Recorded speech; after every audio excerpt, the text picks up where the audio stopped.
Hello everyone, welcome to the final race review of the 2021 MotoGP season. And yes, Pecco Bagnaia wins for Ducati with Jorge Martin in second and Jack Miller in third. It's the first time we have seen Ducatis 1, 2 and 3 on the podium, and it is just a great end of the season. Valentino Rossi's last ever Grand Prix, and yeah, he finished 10th place.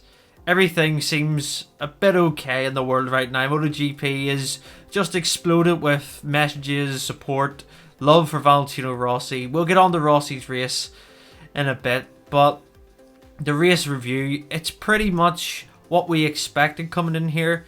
The Suzukis were strong, like we predicted. Pecco Bagnaia, Jack Miller were strong. Yamaha struggled a bit, but they salvaged a good result with Quartararo, where he got inside the top 6. Yeah, the race started off pretty much as expected from the front row. Jorge Martin, Pecco Bagnaia got a good start. Jack Miller actually struggled off the start, and Joan Mir from 4th got a good start and moved into 2nd early on. And yeah, Martin controlled the pace. It was not the quickest race there's been, but he was just controlling the pace, running his own rhythm, and it's so hard to overtake the Ducatis, as you know, on a straight. Mir didn't really have a chance and quickly got overtook by Bagnaia, who set his sights on catching Martin. Then Alex Rins was charging down Bagnaia for 3rd, and Alex Rins crashed at turn 6. The story of his season.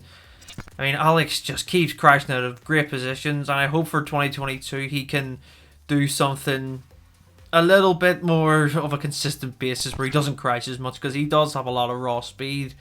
Joan Mir struggled to really latch on to Ducatis. Jack Miller, like I say, struggled earlier on, but then came through to challenge almost Jorge Martin for 2nd place. And yeah, there's not really much to say with this race. It was a standard, run-of-the-mill Ducati dominance. It was the way it's been the past few rounds. Pecco controlling the pace, and we will have race and season previews and reviews to come, but Pecco Bagnaia surely goes into the 2022 season as the favourite because his form has just been stunning. But you're all here for Valentino Rossi's last race, or most of you are anyway. Well, what can you say? 25 years, it's came to an end, and a good result for Valentino, equaling his best, a 10th place, and he tried his hardest yesterday in qualifying and managed a good result. And today, everyone was just paying tribute. All the VR46 riders were running the iconic helmets from down the ears, and Valentino remained Valentino. He just kept it cool on the grid, went through the same rituals, and just kept it the way he always has after all these years, and got a good result. His pace was really strong in the middle of that race, but he will take that place. He's just going to finish off his career. He's done all the hard work. It's now time for him to enjoy the second chapter of his life. He's going to become a father. He's going to go into car racing. Life only really begins now for Valentino in the second sense. He's got a second life.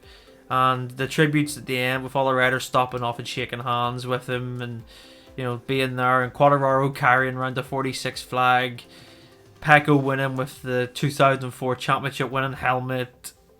It's just nice to see. And yeah, what a day to end. A lovely day of Valencia.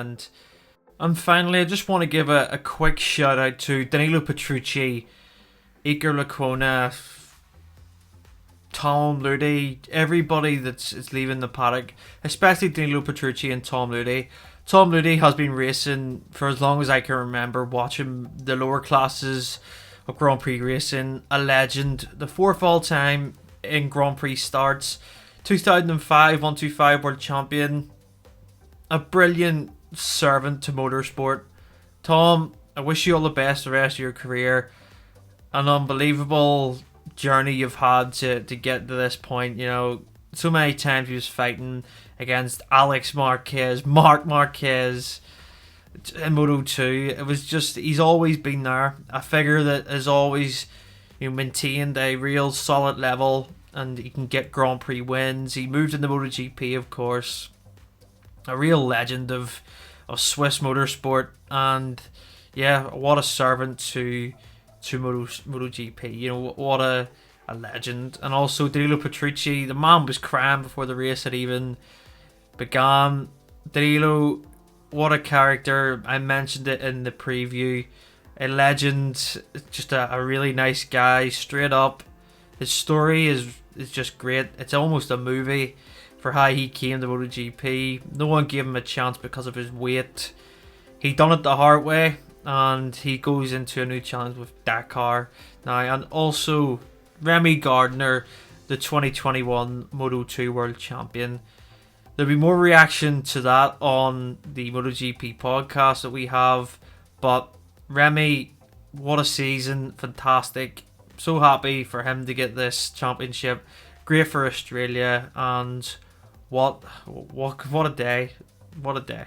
It's a day we'll never forget. You know, the 14th of the 11th, 2021. It is equals 46. It's the 46th week of the year. This man just has all the numbers that go for him. So yeah, Grazie Vale. Thank you for everything. And yeah, that's pretty much it, folks, for our race review for this year. A personal thank you from me. You know, really appreciate all the support that you've gave me this year.